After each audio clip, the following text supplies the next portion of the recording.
Nakatapak sa pamantasang pangmalakasan. Makakaramdam pa ba ng kaba?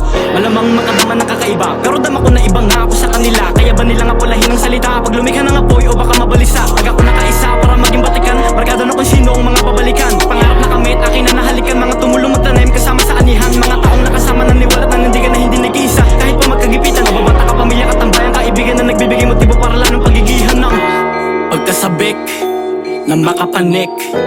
Ito ang handog kong regalo para sa aking kapatid, ang makabalik sa minahatid, ang pagmamahal at respeto sa layuning makasagip.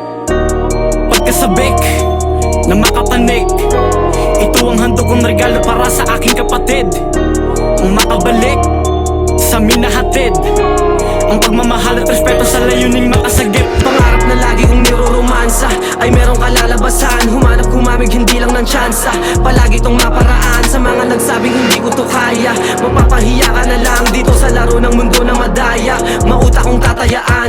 Ano bang nakapusta? Inaabot pa? O baka kinakapos na? Yung iba naman ang pinisumugal na tusna. Di mabilang sa daliri yung mga natusta. Masyado na ngang naatat sa paghangal. Eto na nga't ratatat sa pag-angat. Sasagasa at sasagad agad. Tatama sa ang magdamag babag.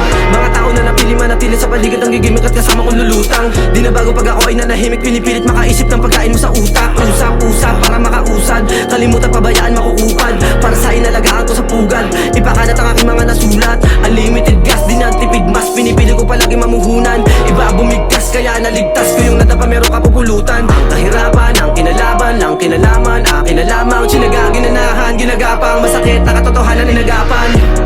Pagkasabik na makapanik.